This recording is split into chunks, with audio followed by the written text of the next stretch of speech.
Ya pemirsa, pastinya yang menjadi kekhawatiran kita bersama adalah PHK dan juga tenaga kerja. Sebelum saya masuk ke Bang Celi, saya akan ke Pak Jumur terlebih dahulu, Pak.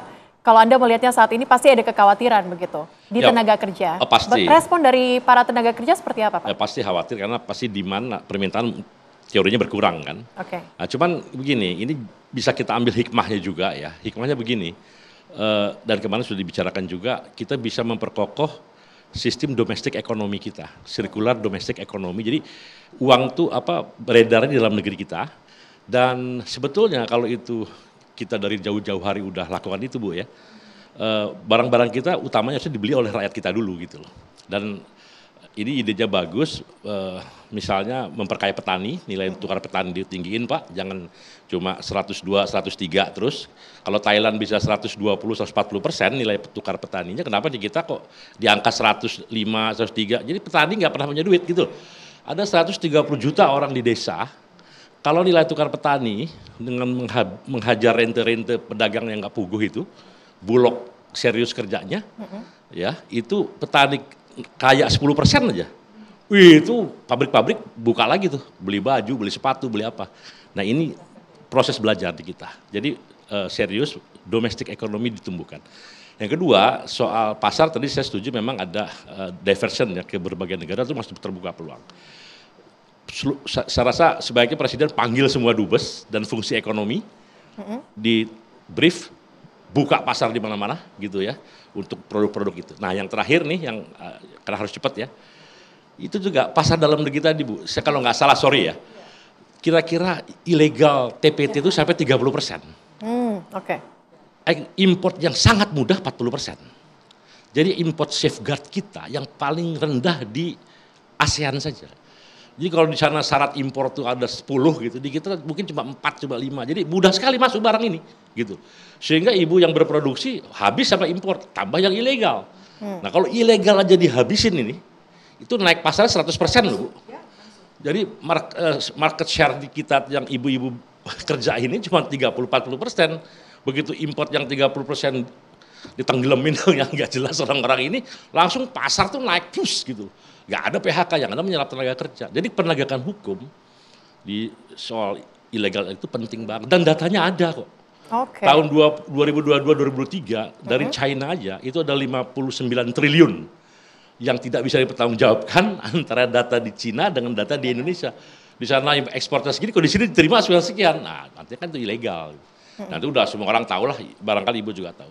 Tapi begini, saya ke Bu Ana ya. Bu Ana nih kalau Anda melihat bahwa dengan tarif balasan antara Cina dan juga Amerika Serikat, bisa saja Indonesia ini menjadi salah satu tempat untuk nantinya impor-impor ilegal itu akan datang di Indonesia. Itu bagaimana pandangan Anda? Jadi persis seperti yang Bapak sampaikan, saya sepakat sekali bahwa kemarin Bapak Presiden kan juga sebenarnya menyampaikan ya Pak ya, bahwa mohon maaf ya, saya kuat yang Bapak Presiden sampaikan, penyelundupan harus ditiadakan. Jadi memang Bapak Presiden juga mengetahui bahwa industri TPT terpuruk ini di luar US tarif adalah karena kita menjadi illegal dan dumping grounds dari negara-negara yang memang dari awal terkena geopolitics dari US sendiri, di zaman Biden ya, dari zaman Biden Pak. Atau dari Trump 1.0 to be exact. Nah, jadi untuk itu kita mengharapkan kebijakan perdagangan nanti Indonesia, walaupun kemarin kita juga memahami bahwa Bapak Presiden ingin pertek atau kuota-kuota impor itu tidak ada, tapi yang kita harapkan adalah dari Kemenkeu tentunya tata niaga impor ini benar-benar memberikan efek jera bagi dunia usaha yang ilegal atau penyelundupan, tapi memberikan kemudahan bagi dunia usaha yang patuh. Karena dunia usaha yang patuh pasti membayar pajak, pasti juga bisa memberikan kontribusi lapangan kerja. Betul. Patuh dan dibutuhkan. Patuh dan dibutuhkan. Kalau nggak terlalu dibutuhkan ya dibikin buat apa? Sulit nggak apa-apa. Itu import safeguard. Baik. Ya kalau nggak terlalu butuh ngapain? Kemarin Bapak Presiden juga ngomong kalau diproduksi di Indonesia itu berarti strategis untuk Indonesia. Tapi kalau misalnya tidak diproduksi di Indonesia, silakan fleksibel. Oke, ya kan? Kita coba dengarkan dari Pak Raden, Pak. Mungkin bisa ditanggapi terkait dengan hal ini. Apakah saja mungkin strategi yang sudah dilakukan pemerintah terkait dengan dampak-dampak yang sudah kita bicarakan tadi, Pak? Ya, terima kasih. Pertama tentu kita lakukan koordinasi dengan dunia usaha. Ya, mungkin Mbak Ane juga, Pak Jumhur juga. Kita lakukan koordinasi, kita berkomunikasi dengan mereka. Intinya adalah bahwa dalam menghadapi persoalan ini kita harus satu, itu dulu. Karena ini penting dan itulah tema yang sebetulnya kemarin yang mengemuka dalam pertemuan dengan Bapak Presiden, di mana beliau ketemu dengan seluruh stakeholders itu. Jadi kita lakukan koordinasi dengan seluruh stakeholders, kemudian juga kita juga berkomunikasi dengan Amerika tentunya, kita mengirimkan surat ya ke Amerika, intinya kita tidak melakukan retaliasi, kita melakukan negosiasi, itu intinya. Pada saat yang sama, kita juga sudah mengidentifikasi apa saja yang akan kita offer nantinya pada saat kita bernegosiasi dengan mereka. Tentu kita harus punya apa yang kita tawarkan ke mereka. Ya, kita sudah identifikasi apakah impor kita akan kita tambah atau kita relokasi impor kita. Tentu kita belum sebutkan apa saja itu komoditasnya nanti, karena itu adalah kartu kita dibuka pada saat negosiasi. Itu yang kita sudah siapkan. Demikian juga tentu kita harus seleksi apa saja yang benar-benar kita bisa buka tanpa negosiasi. Apa saja yang kita negosiasikan. Tapi ada juga yang benar-benar kita lihat tidak bisa negosiasi sama sekali untuk memang hal-hal yang kita lihat sangat krusial buat kita. Jadi kita harus siapkan seluruh artinya amunisi kita pada saat kita berbicara dengan mereka. Karena negosiasi adalah take and give. Tentu kita harus minta dari mereka. Sebagai contoh, trade surplus kita dengan Amerika sekitar 18 billion US dollar. Okay. Tetapi itu hanya goods, hanya barang. Mungkin kita bisa bilang, kita juga defisit cukup besar di jasa. Ya, contohnya teman-teman di sini mungkin pakai Google, Netflix, itu nggak tercatat itu. Kita akan minta dari mereka bahwa trade deficit kita ditambah dengan service tadi, ya, maka mungkin bukan 18 billion, itu juga bagian daripada kita bisa bernegosiasi. Gitu. Okay. Nah, yang berikutnya tentu kalau kita impor seperti ini, apa yang Bapak bisa berikan ke kita? Demikian juga kita juga punya katakan critical mineral yang kita bisa offer, ya. Karena critical mineral buat mereka sangat penting sekali. Jadi apa yang mereka butuhkan, kita harus siapkan. Berapa yang kita berikan nanti, itu subjek to negosiasi.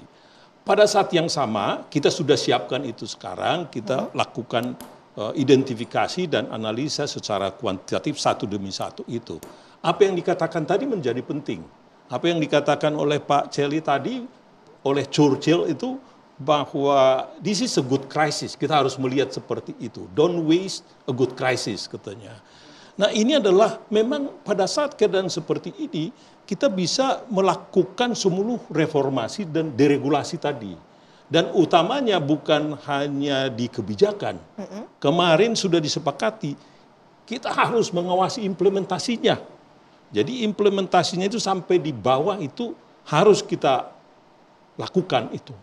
Nah, itu tadi yang disebutkan, karena kalau itu kita lakukan, maka efisiensi kita akan naik. Comparative advantage kita akan naik.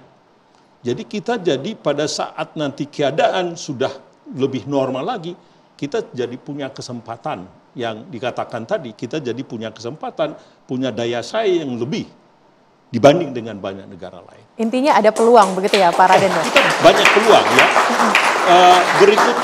Berikutnya saya pikir tadi sudah dikatakan tadi bahwa surplus kita, apa yang dikatakan oleh Pak Menko tadi, surplus kita sebetulnya dibandingkan negara lain relatif kecil. Jadi misalkan ya, surplus kita kan tadi sekitar 18 billion US dollar. Itu dibanding dengan total ekonomi kita relatif kecil. Atau kita bisa relokasi dari tempat lain, ya, misalkan minyak lah dan LPG, kita bisa realokasi dari tempat lain untuk menutup ini. Karena kalau surplus kita cepat berkurang, maka beban tadi tarif itu langsung turun itu. Nah, negara-negara lain contohnya tadi sudah dikatakan Pak Menko juga bahwa Vietnam itu 126 billion. Oke. Jadi untuk mencari 126 billion itu sulitnya bukan main. Kita 18 billion dibandingkan ekonomi kita relatif masih bisa. Hal-hal seperti itu kita lihat itu menjadi peluang buat kita. Demikian juga contohnya di sepatu, kemudian juga di tekstil dan garment, itu relatif. Ternyata dibandingkan dengan negara-negara lain, tarif kita masih lebih kecil. Oke, baik. Itu. Yang terakhir adalah menurut saya juga menjadi kesempatan adalah sekarang itu saatnya kita mempercepat seluruh FTA. Jadi seluruh perjanjian dagang kita beresin sekarang. Karena kita akan memperluas pasar kita, bukan hanya tadi ke Amerika, mungkin yang intinya perjanjian dagang yang non-Amerika, kita selesaikan secepatnya. Apakah ke Eropa, apakah itu ke Latin Amerika, apakah di Asia ini, mungkin ke Afrika. Baik. Itu secepatnya kita lakukan sekarang. Oke, baik. Nanti kita akan dalami Pak Bayu terkait dengan peluang apa saja yang bisa kita manfaatkan ini di pasar, tentunya pasar global. Usai jeda, tetaplah bersama kami.